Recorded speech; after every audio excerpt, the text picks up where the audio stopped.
புதைத்தல் விரல் விட்டு எண்ணக்கூடிய அளவில் தான் இருக்கிறாங்க.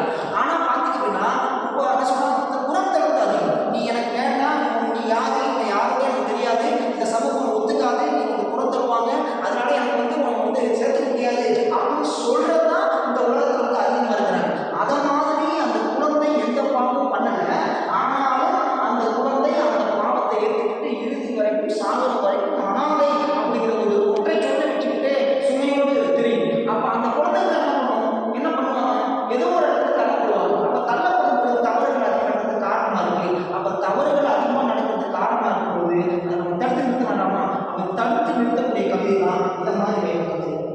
இப்போ சமீபத்தில் கோயம்புத்தூர் உள்ள ஒரு நிகழ்வு இருந்துச்சு. ஆனால் ஒரு திருநங்கை என்ன பண்ணாங்க அப்படின்னா, ஒரு நடந்து போயிருக்காங்க.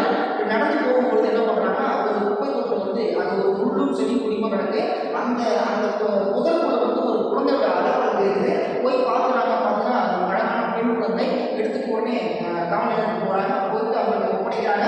ஒப்படைச்சிட்டு அவங்க சொல்கிறாங்கன்னா, திரும்ப எங்கே கொடுத்துருக்கல அந்த குழந்தை நானே வளர்த்து நல்லா வளர்க்கிறேன், நான் ஒரு அம்மாவா ஆகிறேன். என்ன பண்ணேன், திருநங்கையாலே குழந்தை பெற முடியாது, ஆனால் அவங்களால அந்த குழந்தையை வளர்க்க முடியும். அதான் சொல்கிறாங்கன்னா, அந்த குழந்தைய பண்ணாங்கன்னா நான் என் குழந்தைய வளர்த்துக்கிறேன், எங்கே கொடுங்களேன் அப்படின்னு சொல்லும் பொழுது அந்த காவல் நிலையத்தில் அந்த குழந்தைய அவங்க கொடுத்துட்டாங்க.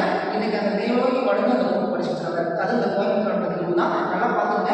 இதை மாதிரி சமூகத்தினால் ஒதுக்கப்பட்டவங்க தான் அந்த குழந்தைய எடுத்து வளர்க்குறாங்க. ஆனால் இதே குழந்தைய யாராவது எடுப்பாங்களா? எடுக்க வாய்ப்பே இல்லை. இப்போ அந்த குழந்தைய வளர்க்கறது இல்லை, அந்த திருநங்கையோட குழந்தையாகிடுச்சு. நான் பாருங்க, அவங்களுக்கு ஒரு உறவு இருக்கு, ஒரு சொந்தம் இருக்கு. இதை மாதிரி இந்த சமூகத்தினால புறக்கணிக்கப்பட்ட குழந்தைய நம்ம வந்து அர்ப்பணிப்போடு அதை எடுத்து வளர்த்தோம்னா அதுக்கு ஒரு தீர்வு கிடைக்கும் அப்படிங்கிறது நிறைய சொல்லப்படுது. தொட்டிலாக மாறியது குப்பை தொட்டி. அந்த குழந்தைக்கு வந்து பார்த்தீங்கன்னா பிறந்தது எங்கே பிறந்து எங்கே பிறந்து போட்டாங்க.